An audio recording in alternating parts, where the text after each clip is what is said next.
할렐루야. 하나님의 은혜가 함께하기를 간절히 바랍니다.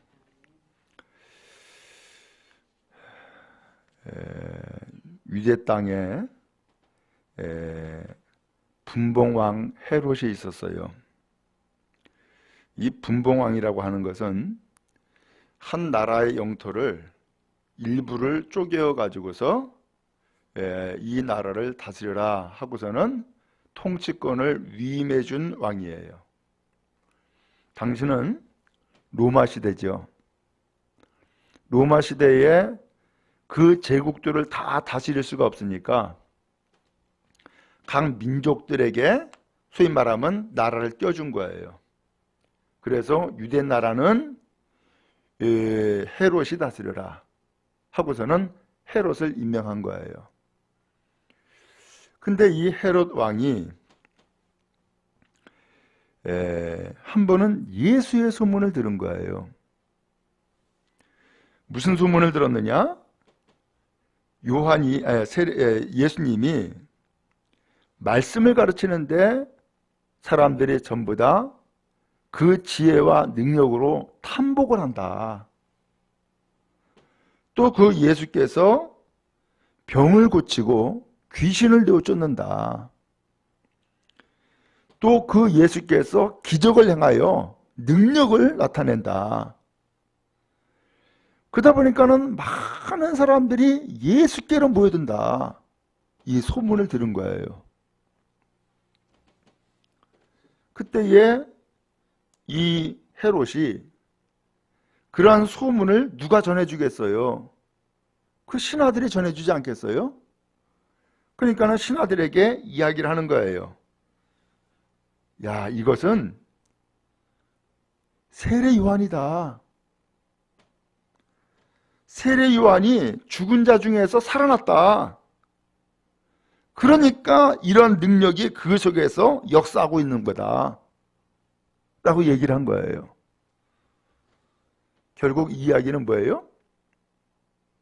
예수님과 세례 요한을 다른 사람으로 보는 게 아니라 같은 사람으로 보고 있음을 알 수 있죠.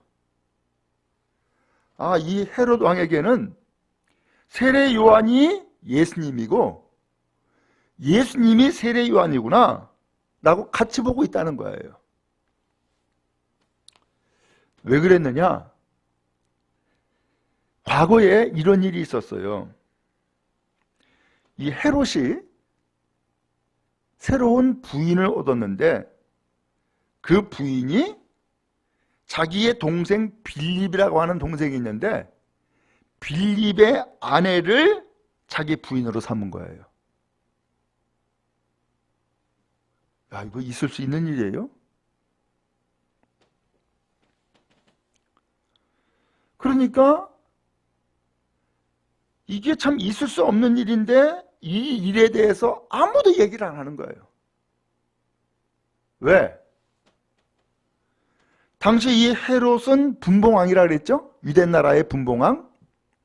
근데 유대 나라는 사실상 누가 영향력을 가지고 이 나라를 지배하고 있어요?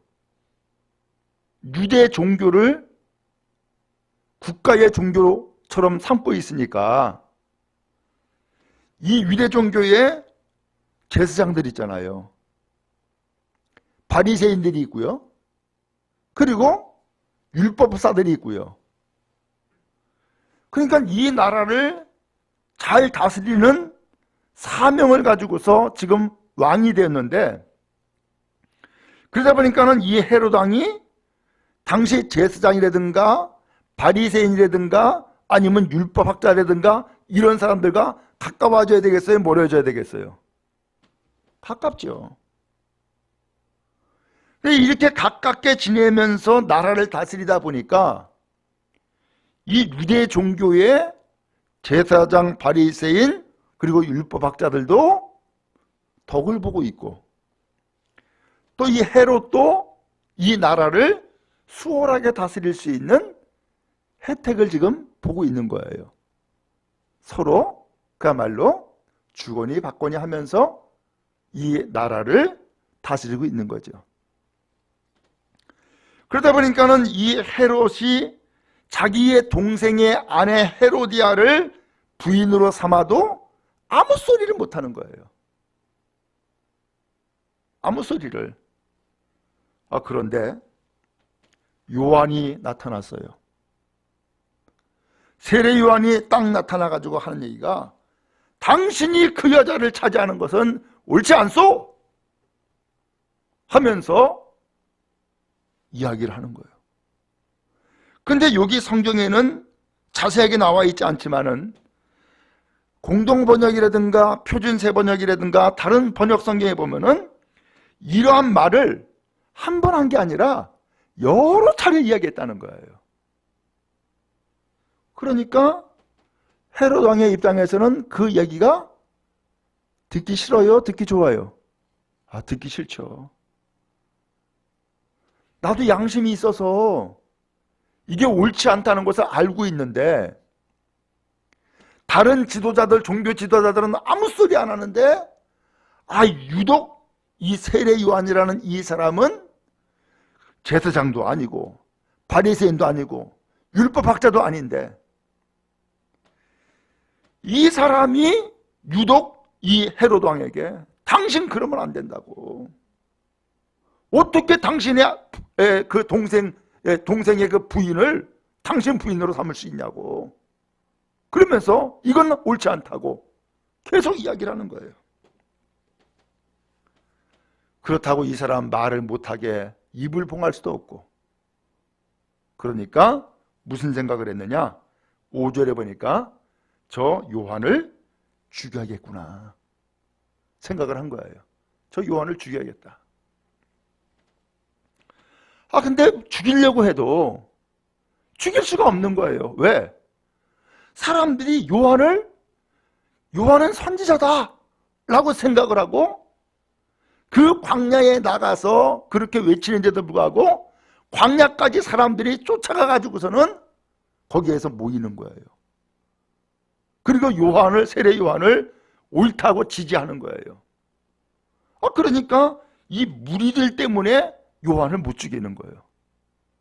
어느 날 헤롯 왕이 생일이 됐어요.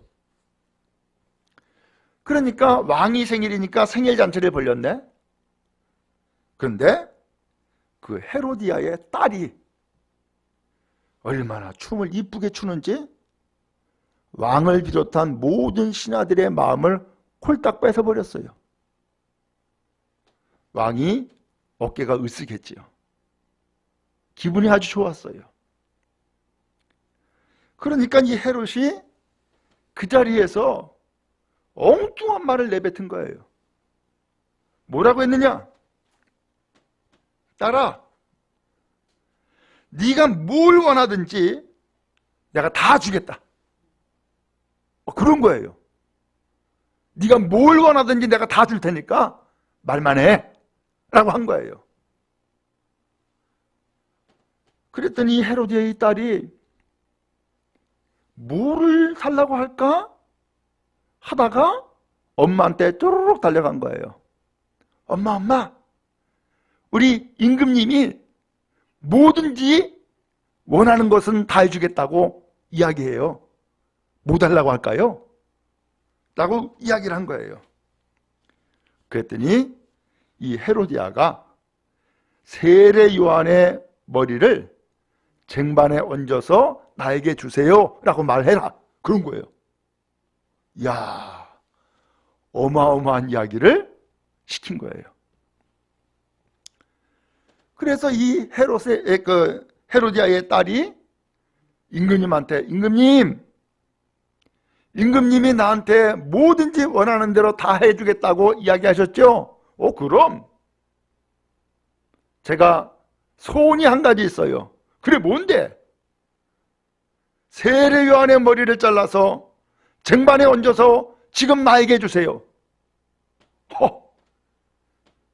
헤롯 왕이 그 이야기를 듣고서는 갑자기 근심에 쌓여버린 거예요. 이거 어떻게 해? 세례 요한의 머리를 잘라서 줘야 되나 말아야 되나 근심에 쌓인 거죠. 근데 이거 이럴 수도 없고 저럴 수도 없고 곤란한 상황에 빠진 거예요. 왜? 이 헤로디아의 딸한테 많은 사람들이 있는 가운데서 약속을 했잖아. 그 다음에 또 그 많은 사람들이 다 그것을 듣고 지켜봤잖아요. 그러니까 헤롯이 내가 언제 그랬어? 라고 말할 수도 없고, 야 그건 안 돼! 라고 말할 수도 없고, 그러니까 하는 수 없이 이 헤롯 왕이 명령을 내린 거예요. 여봐라, 이 아이의 소원대로 세례 요한의 목을 베어서 가져와라 한 거예요.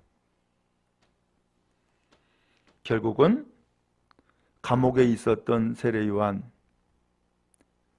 그날 헤롯의 생일날 목이 잘려지고 쟁반에 얹어서 왕 앞에 함으로 가져오는 사건이 생겨버리고 만 거예요.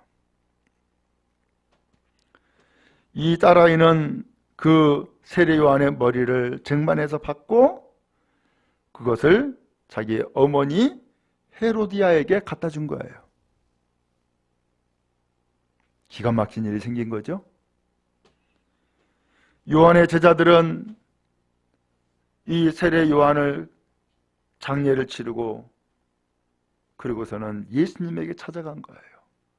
예수님, 우리의 선생님 세례 요한이 이렇게 죽었습니다 하고서는 가서 알려준 거예요. 이게 오늘 말씀의 끝이에요. 자, 그런데 그렇게 해서 세례 요한이 죽으니까 이 헤롯의 마음에서는, 헤로디아의 마음에서는 어떨까요? 아휴, 그렇잖아도 저거를 어떻게 죽이나 했는데 그 헤로디아의 딸 때문에 내가 그야말로 엉뚱하게 약속을 한 결과 결국은 세례 요한을 죽였네 하고서는 한편으로 무슨 마음을 가질까요? 이제 속이 시원하다.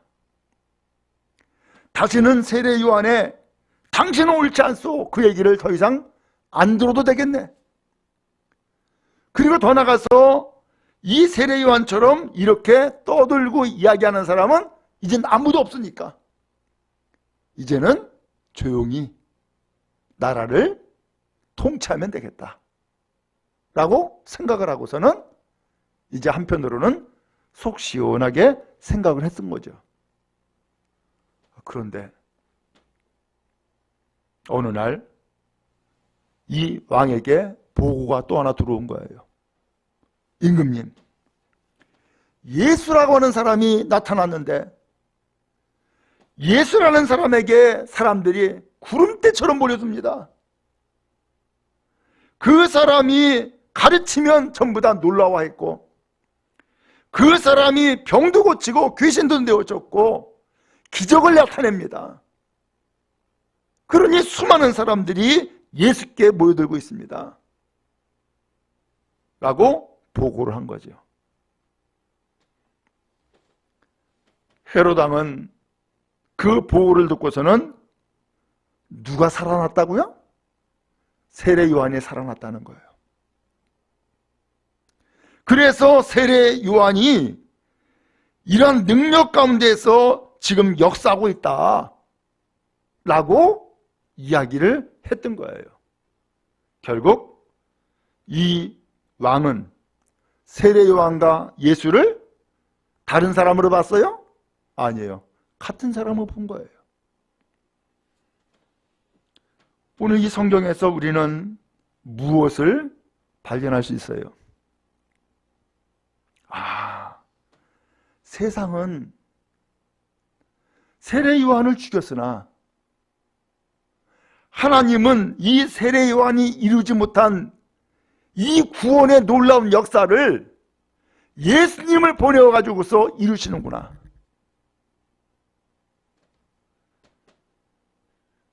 이 헤롯이 이렇게 할 수 없는, 있을 수 없는 동생의 아내를 자기 왕비로 삼는 이러한 파렴치 않은 일을 해도 아무도 말을 못하는,